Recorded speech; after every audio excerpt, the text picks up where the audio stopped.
మనం ఈరోజు చూస్తున్న కుల వ్యవస్థ ఒక్క రోజులో పుట్టలేదు.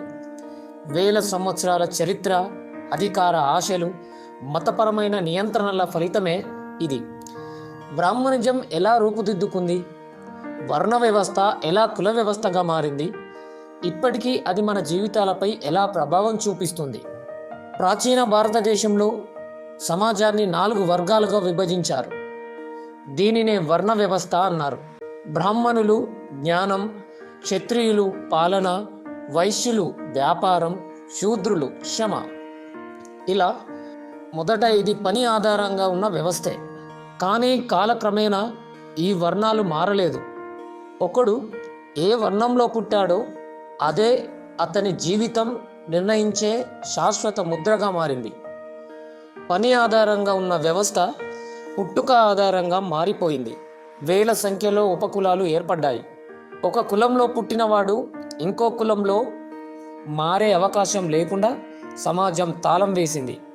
మతం, ఆచారాలు, సాంప్రదాయాలు సామాజిక నియంత్రణకు ఆయుధాలయ్యాయి. దేవుడు పేరు చెప్పి ప్రశ్న అడగడం పాపమన్నారు. విధి అంటూ అణిచివేతను న్యాయపరిచారు.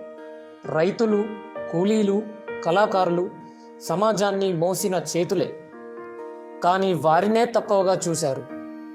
శ్రమకు గౌరవం కాక శ్రమ చేసిన వారినే నీచంగా ముద్రవేశారు. జ్ఞానం కొందరికి పరిమితమైంది. చదవడం, వేదాలు వినడం హక్కు కాదు, అపరాధంగా మార్చారు. అక్షరాస్యతే తిరుగుబాటు అవుతుందని భయపడ్డ సమాజం అది. రాజ్యాంగం కుల వివక్షను నిషేధించింది. చట్టాలు మారాయి, కానీ మనుషులు పూర్తిగా మారారా? పెళ్ళిళ్ళు, ఉద్యోగాలు, రాజకీయాలు ఇంకా కుల ప్రభావం కనిపిస్తూనే ఉంది. కుల వ్యవస్థ సహజం కాదు, అది మనుషులు నిర్మించిన వ్యవస్థ. నిర్మించిన దాన్ని మార్చడం కూడా మన చేతుల్లోనే ఉంది. ప్రశ్నించడం మొదలుపెట్టిన రోజే నిజమైన మార్పు మొదలవుతుంది.